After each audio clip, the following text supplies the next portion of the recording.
guys, Merry Christmas to all you people. It's Christmas Day right now, at the time I'm filming this. It's kind of raining outside.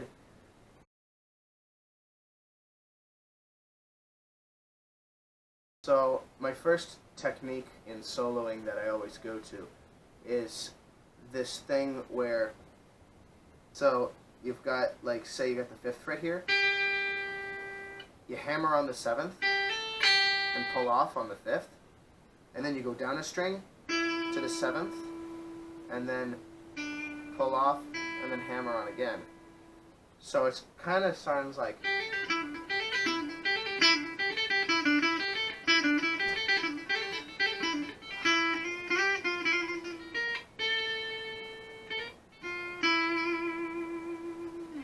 And I do that pretty much anywhere I can, as long as I can reach it. I do it with my pinky if I can span a few more frets.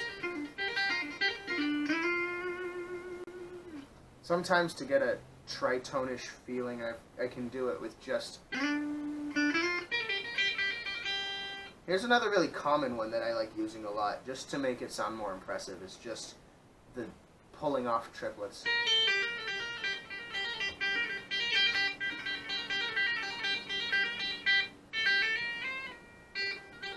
And I like to end that with a nice, just a normal pull-off, but hammering back on the 2 frets and just sliding up 1 or 2 frets,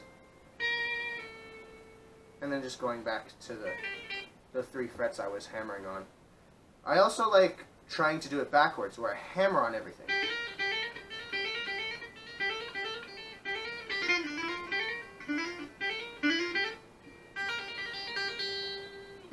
Of course, you've got right hand tapping, which is surprisingly easy. It's just...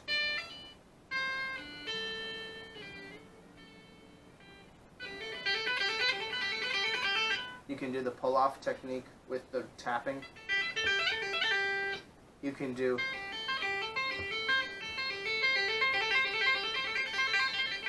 You can do the hammering on, or just random tapping. I also just like to riff around a lot because I'm a rock and metal musician, so I just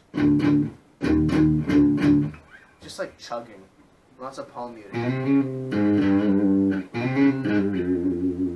I like using those techniques in a lot of my riffs, though. Like this one that I wrote a few weeks ago.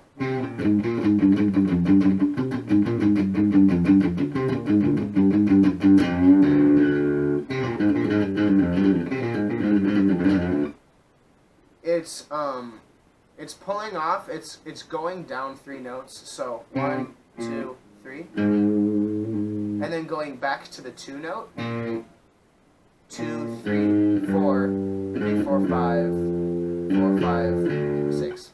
It's my 6-note riff, but it's a lot more repeating of the notes.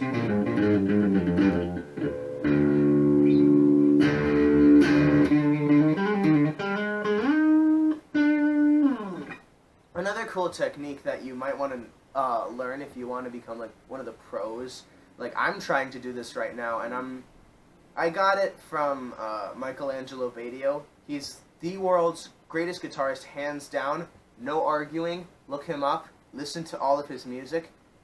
He is the greatest guitarist in the world, and he does overhand and underhand guitar playing, which I'm trying to do by just practicing scales, but overhand, which I think is really cool, because it can really impress the people who are watching you, if anybody watches you.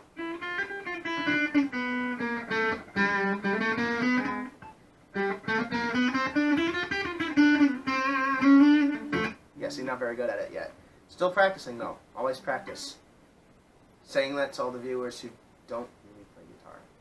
Except, if there are 1 or 2 of you that play guitar, good for you. I can't believe you're watching this channel of all channels.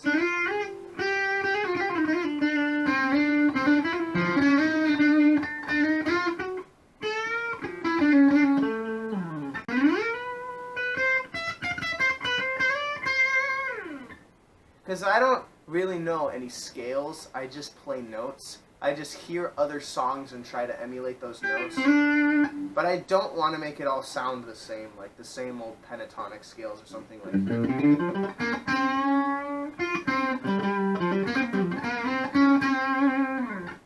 Yeah, it just all sounds the same at one point, so I just...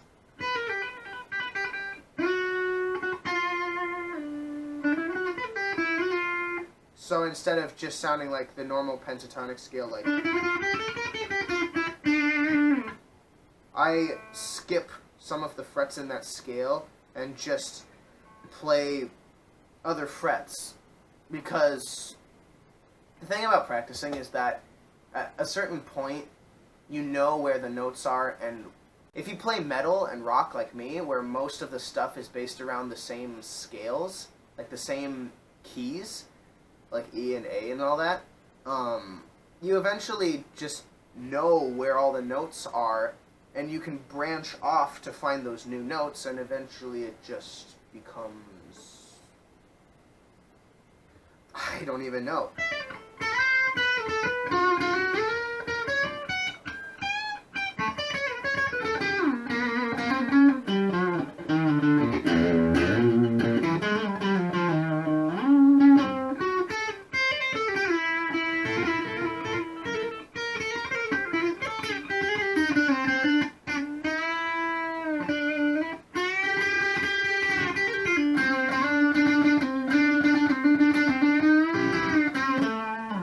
Yeah, and you can also do those double note bends where you bend.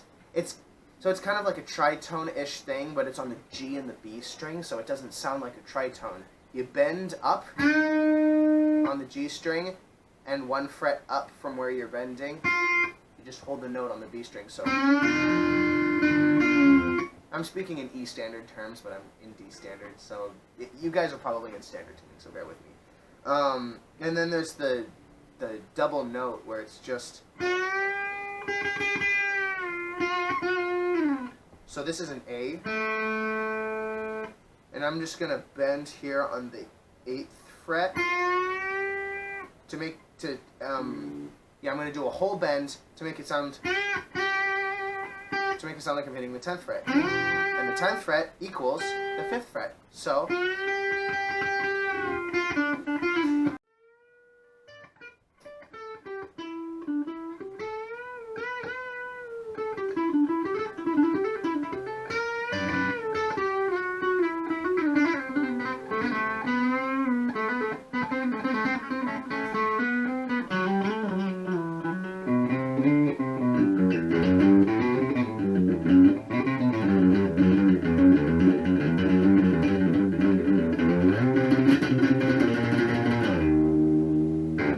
yeah, you can fast pick, you can do fast pull-offs, but you can't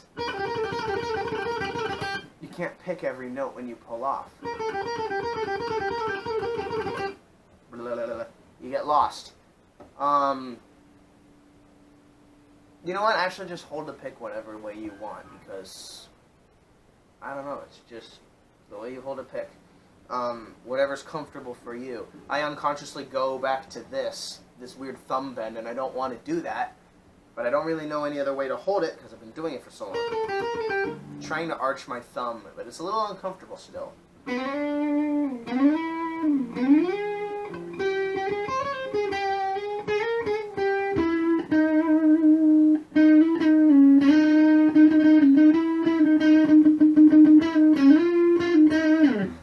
So, one tip on soloing and songwriting in general, if you're hanging around and say like your mom comes around the corner or something and you're just playing a little bit and then you go off key a little bit, so like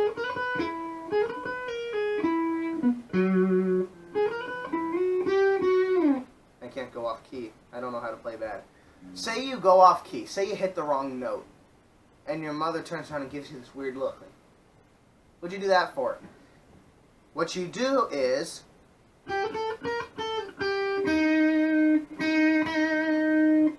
you start from the note that you hit wrong, and you play in that key or form or whatever.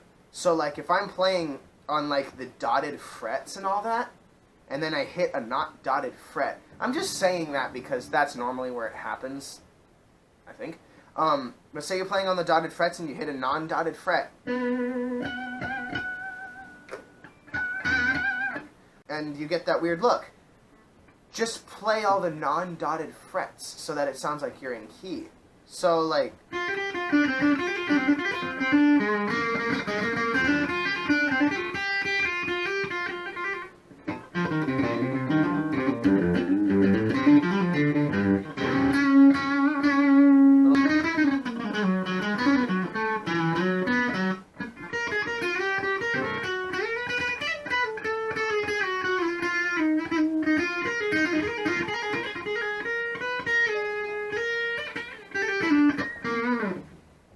Work out the mistakes to your benefit. If you guys think these tips are helpful, then leave a comment.